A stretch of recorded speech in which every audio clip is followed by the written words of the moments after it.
Hello and welcome to the Token Venture Capital TV. I'll be your host for today. My name is Javier. And like every session, we bring you the innovation, technology, and solutions you want to hear about. And today, we're going to have a panel discussion about a very interesting topic. But before I tell you more about it, make sure you can follow us on Facebook and Twitter. If you watch us on YouTube, just hit the subscribe button so you always get informed of great content, opportunities, and even giveaways. Also, as important to mention as a reminder, anything mentioned here is not any type of financial advice. Please do your research before making any decision. It is your choices and your responsibility. With that said, I would like to introduce Andrew.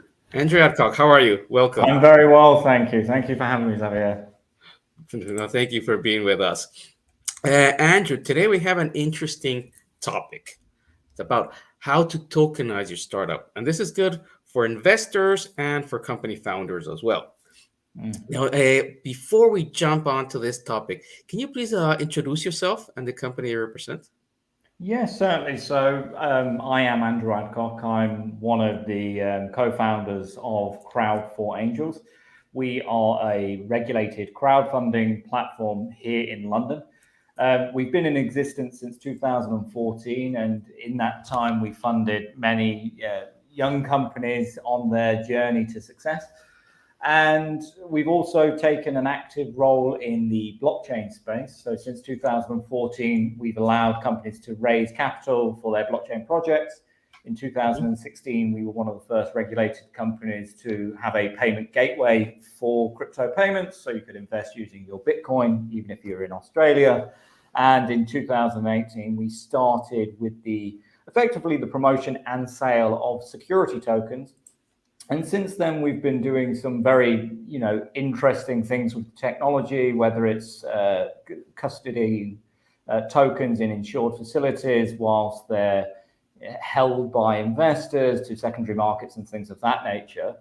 And we're keen to see that this market grows, see that it gets developed, but also to see just the general framework of companies adopting blockchain or blockchain as a standard for their company and their company structures, whether that's related to the equity that their shares are held in, or whether that's just the voting rights of the investors that take an interest in the business itself. Thank you very much for that. And that's a little bit related to what we're going to talk about today. So it's perfect that you're here with us to enlighten us a little bit about this. How to tokenize your startup. What does this even mean? Well, I think when people talk about tokenization, they're initially sent down one-track mind is that rather than having share capital on an Excel spreadsheet, that shareholders will hold their shares on the blockchain. And by doing so, they have certain freedoms and rights granted to them. So for instance, if I wanted to sell my shares to you, Xavier, we could do that in a transaction on the blockchain without any hurdles in space. Or likewise, if the company was to do a vote, they're looking to acquire a second business, we could vote using the shares that we hold in our wallet, for instance. I mean, in reality, it's a little bit different from that. And I think there's expansions on what tokenization could mean. But for the everyday man, that is what they expect it to mean. One question. I'm not an IT person. So how do you tokenize your shares? Does that mean that you convert a share into an NFT? Well, I mean, you can look at the NFT standards that because of the fungibility issue that is raised, they should just be one for one. So one token relates to one share or one vote, etc. So you can look at the NFT route. Companies have options. It can just be represented by a standard ERC20 contract that has some restrictions in place. For instance, a whitelist for transference. That's a restriction a company can put in place without having to adopt the NFT standard, if you will. From a technology point of view, where we're trying to get to as an industry is that the everyday user or the everyday investor, if you will, doesn't have to be concerned with all these sort of technical steps. And neither should the company. There are firms out there now, New Fund a couple of others that are offering technical rails essentially to onload your share register, issue the number of shares that that represents, and then simply to deposit these tokens, the representation of the share, in the individual's wallet. Okay. Do you think, I'm just thinking, usually when you're going to make a company, right, you'll go to the registry assisted by a lawyer or an accountant maybe, and then you're going to form the company, then you're going to decide how many shares, what type of shares, and so on. Do you think it will reach the time where you can, in that registry, choose if you want to make them like digital shares or the conventional ones? Will we ever reach Um, that? to be quite honest, I think partly we're already there. It just depends where you're looking for the service. Most individuals who will register a company now, I'm talking from the UK viewpoint, will go to a service provider, someone like Jarvis, and when they set up their company, they're providing that information to Jarvis, and then they simply click complete. What we then see is Jarvis communicating with Companies House and putting all that information on Companies House accordingly. What you can imagine in the future is that there'll be solution providers that will take the same information. So how many shares would you like to issue? What's the nominal value of each share, etc. And they will essentially update digitally the Companies House record, but on their service, you will hold the token and then you can issue the token to the individuals. But we go one step further, because rather than having to do all the administration work yourself, actually you find that the investors want to get involved. So I invest in your company, you can send me a link, I go along, I fill in my details, I go through a KYC AML check, I've made my payment, etc., and I've been issued my shares. Now, that's a simple process that can already happen today. It is happening in certain places. What we need to see is the governments and the regulators really recognize that as a norm and take it from there. And I think we will see that. I give it 1 or 2 years and we'll be getting closer. We are seeing regulators waking up to crypto. We are seeing them, governments discuss the topic. I think 1 or 2 years from now, you will start seeing digital representations of share registers. And it's not to say that within 5 years, you might do away with what we call the traditional paper format of shares and simply have a digital representation on the blockchain. Now, that's an interesting point in itself. What blockchain would we use, or what blockchain might a government use? And there is discussion, if you look at central banks and their stablecoin issuance, is to use a permissioned blockchain. Things like Hyperledger or something like that, rather than a decentralized blockchain like Bitcoin or Ethereum. I think it's partly to do with control, but I also think it's partly to do with the costs and who's running the technology. Governments like to work with people, not just shadows, essentially. So theoretically, a government can create their own ecosystem, right? They could do. More traditionally, they would just tender for a provider to come into a place like this. And this is where someone like IBM, who are already in the space for permission blockchains, might be able to provide a solution. And then it's just using a bridge to communicate with that. And I think that's an interesting area of development, seeing bridges between different blockchains. So if you issue your shares for your company on Solana, well, you can still communicate with the government's registry, etc., and update it as we see fit. What's also going to be nice, and I think what people don't appreciate enough, is this live data and being able to see in real time who is on the register of a company, which right now you just don't get that information, and it can be anywhere up to 12 months out of date. So that's something of interest. But as I said, going back to your earlier point, we're hopeful that there'll be a service provider that comes to the fold. And it might be one of these traditional incumbents that's acquiring a younger blockchain-based company to offer that on-ramp without companies feeling like they have to do too much. Okay. I understand. Thank you for that.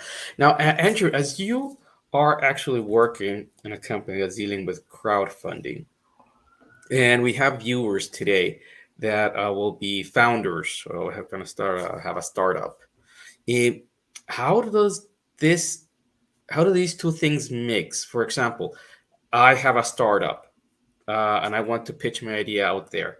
Then I can go to a company like yours, which is crowdfunding. I pitch it, and then I can get the funds in a in a cryptocurrency. Would that work? Is that how it Oh, works? absolutely. And I think this is the fear of regulators and governments is that they believe that it's something untoward. Whereas for you and I, you've invested using your crypto. It's simply a value exchange. I've provided to you some funds. Let's just say 1 Bitcoin, and you have provided me a number of shares in your business. That Hmm. is simply a value exchange, and the currency actually shouldn't matter. What matters is the due diligence. So, are you actually a company? Are Hmm. you the person running the company? Nobody wants to be scammed. And then the valuations. And that's where I think tokenization, it's still in its infancy, partly because people get confused and they feel that once they've issued, say, 200,000 tokens, that's all they'll ever have. Well, no, you can always issue more on top of.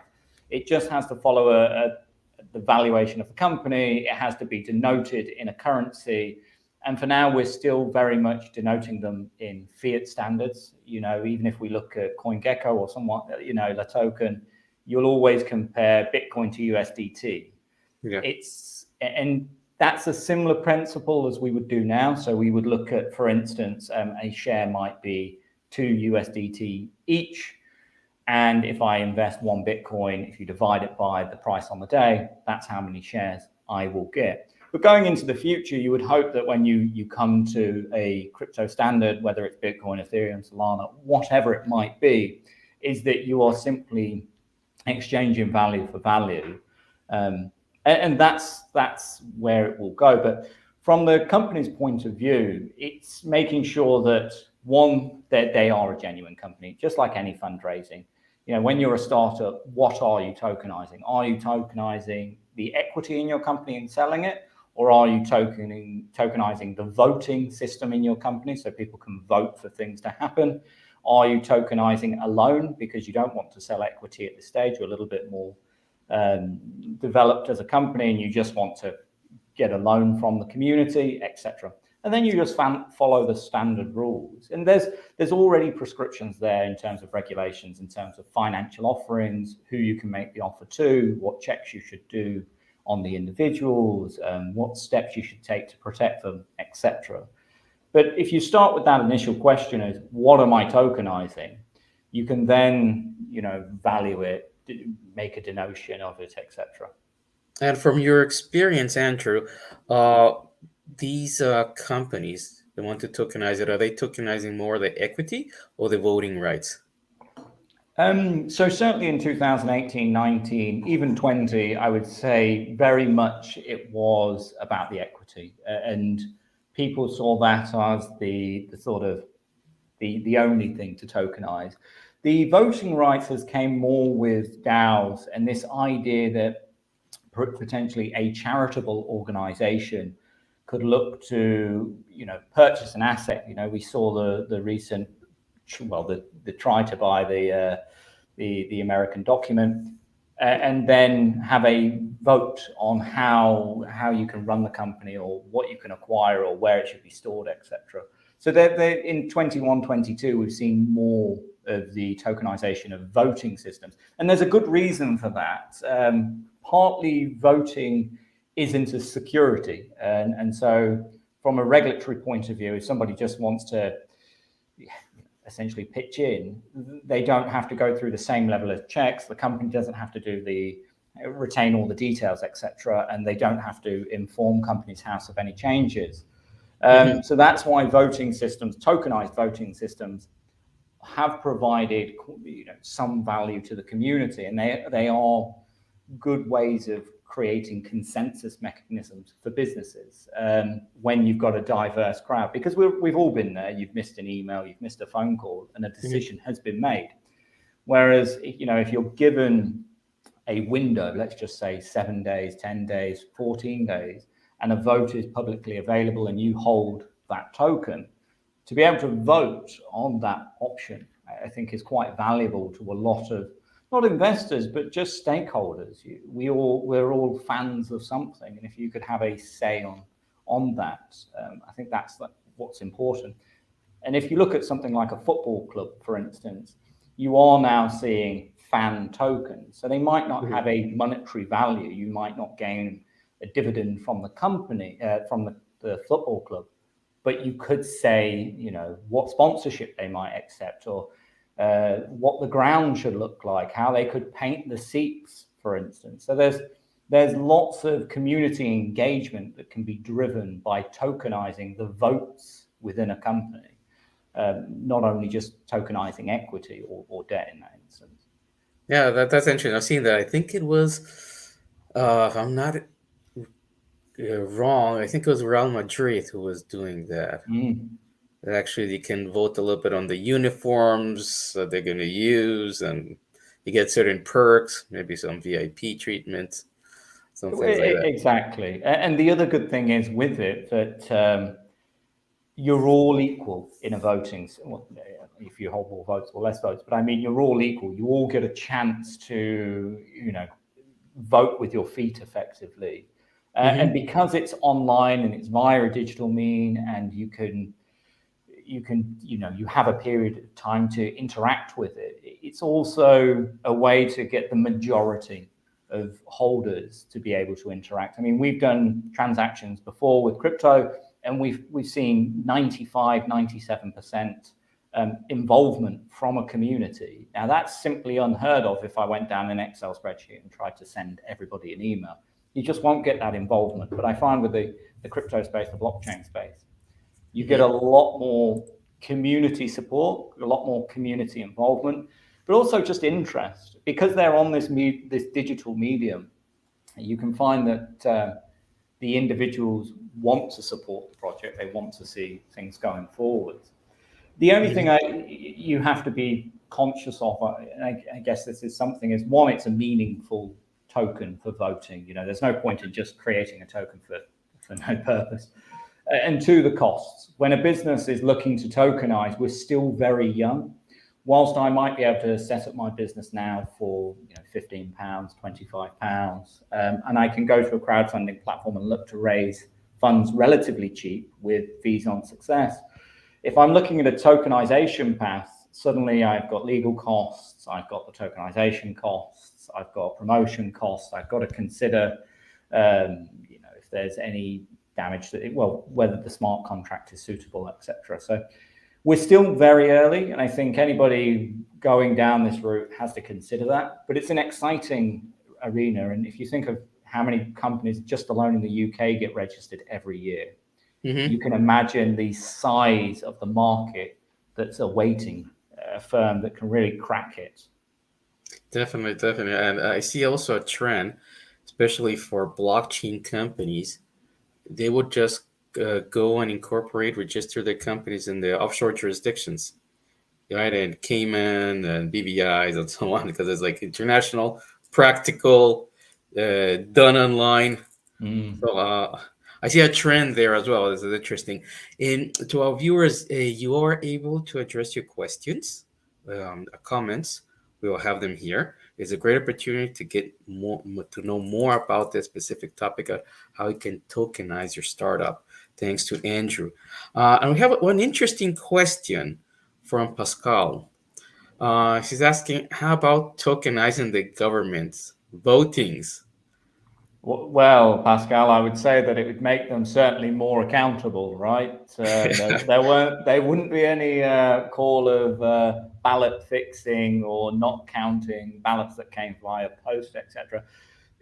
Actually, there are governments already looking at it. So if you look at somewhere like Taiwan, for instance, whilst they're not doing central government decisions, i.e. voting for your mayors, etc., they are looking at community issues and looking at ways of how to distribute funds to relevant projects, so charities, whether you're just spending money on upgrading paths, etc.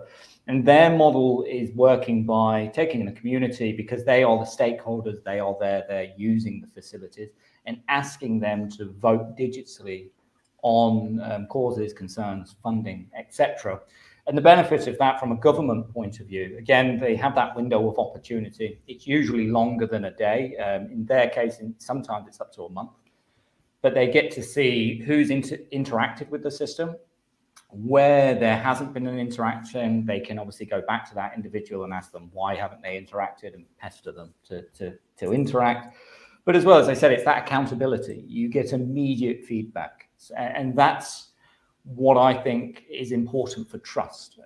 If you look to the future, or if you even look at the past, the ballots, the voting, there's always been questions of trust. Did this person vote? And you could see a blockchain solution going forwards that maybe addresses some of these problems. It's not perfect at this moment in time. And of course, if I wanted to vote for a cause, did I actually make that vote? And I think that's going to be addressed in the future, and we'll have to look at KYC, AML, and how people interact with the system.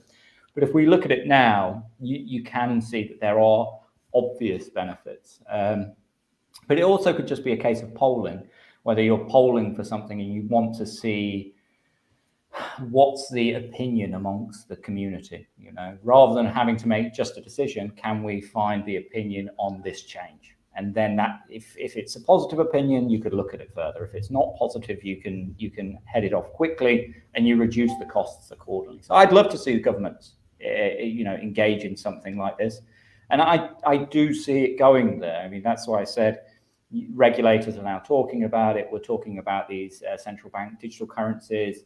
Mm-hmm.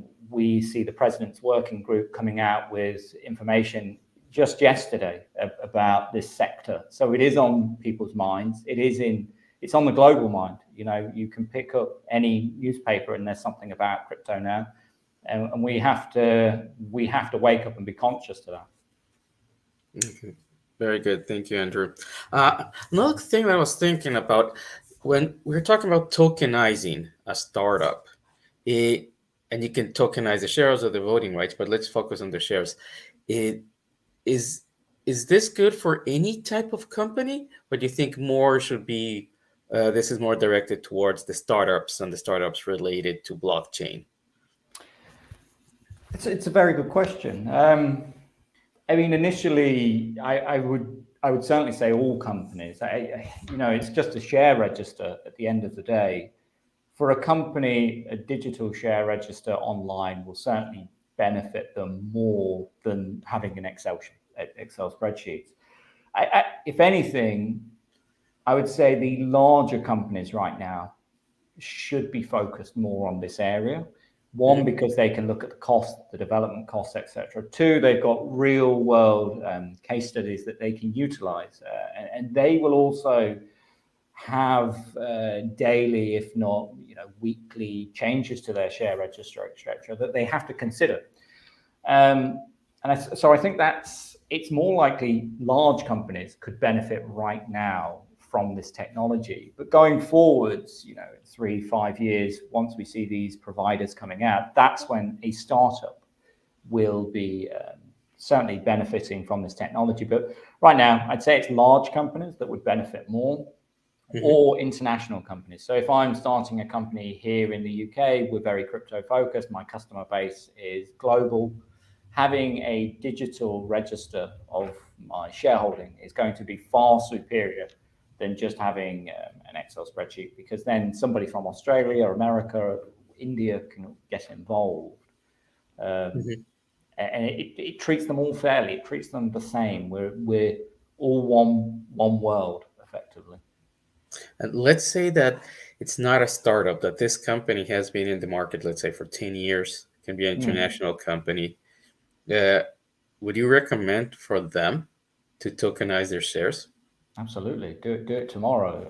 I'm very positive for people to tokenize, and actually in their methodology, they have a few options. I mean, if we're looking at companies now 7 to 10 years old, they've got investors that might want to exit or need to exit, whether it's for a family purpose or they've simply passed away or something of that nature. By having private shares, if you will, on a register and having to fill out, say, stock transfer forms, it slows the whole process down. Whereas if they looked at a digital solution, a blockchain-based solution, they could, one, speed those sort of transactions up, but two, I think just also take a lot of the administration burden away from the company. 10 years old, they will have some sort of database of investors. It's just a communication thing. They'll talk to a company, they'll look at freezing the shares for a period whilst they issue the shares onto the blockchain. They can then ensure that each of their investors register, go through the checks, etc., distribute those digital shares to the individuals, and then the individuals hold them. If they want to transfer them, there'll be a process in place, but they've then got a prerogative. And for the company, again, at any point in time, they can see exactly who's holding the shares, how many they hold, etc. And it'll also stop, these sort of what we call aggressive buyouts, whereby somebody might acquire holdings in other people's names, etc. And that's an interesting point to look at for these older companies, that they've got different options in mind. Now, one question, talking about this, what about privacy? Is this information that will be contained in the blockchain be public, or is it is it private? It would depend on your setup on the blockchain. From the systems I've seen to date, the user information, etc., is private.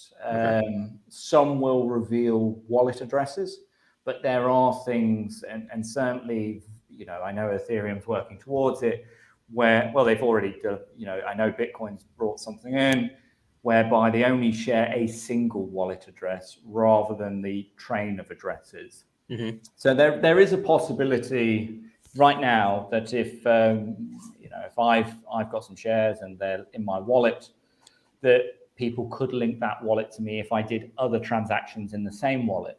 What you could see in the future, of course, is that people have different wallets for different things, just as you do now for your investments. You have a Vanguard account, you have a Hargreaves Lansdown account, you have different accounts for different things. And I could see that for the future. But right now, it depends on your blockchain, your solution. It's not public as in your name, you know how many shares you're holding, etc. It's usually just a wallet address and obviously the number of tokens that wallet holds. But unless you know who that wallet address belongs to, it provides you no more information. Now, there is one small danger in this, and it comes to your company structure. Now, I would always recommend a nominee. And for those that don't know what a nominee is, it is a firm that is the investor. It owns the shares in a company. But underneath the nominee, you have what they call beneficial owners, and they are the real owners of the shares. Now, the positive of a nominee is if you look at Companies House, you will only see the nominee's name. You will not see the beneficial owners. And why I say that is important is because if you didn't have a nominee, and say I owned 20, let's say 23, let's have a unique number. I own 23 shares in Company X. Now, if I could see wallet addresses and I can see on the Companies House register that Andrew Adcock owns 23 shares, and I found a wallet that owns 23 shares, and there's no other wallets that own 23 shares, there is a way of linking the information. So there is a way of reconciling it to see that. And it's why more and more firms look at these privacy options of using nominees, etc., so that the underlying individual isn't named publicly. It's known, and it'll be known, if the bank wants to know, etc., you're able to provide that information, but there is that layer of privacy. Okay. I'll probably have another 10 questions in regard to this because I've seen before also like offshore structures in which there's several different owners, right? From the, as you said, a nominee director, and the company is owned by another company, that's owned by a trust or a foundation. These are Yes, rather yeah, yeah. complex and creative solutions, but I wonder if that can be tokenized. But anyway, um, Andrew, thank you very much for this information. Um, we know you're very busy, so we will let you go. Thank you for our viewers for the feedback. We received a lot of feedback, and Andrew, we would love to have you in the show again. Yes, certainly. I'd love to be back. And yes, that topic of privacy, it could go on for hours. I know it. Once you start going down the rabbit hole, you Oh, just don't know what you're going to find. we can get really creative. But we're not trying to be illegal here. Just to point that out, we're Yeah, both no, no, no. moral people. Yeah, this is just for information purposes. Okay, Andrew, once again, thank you very much. And to our viewers, see you in the next show. And until that, stay safe. Thank Have you. a great day, Andrew.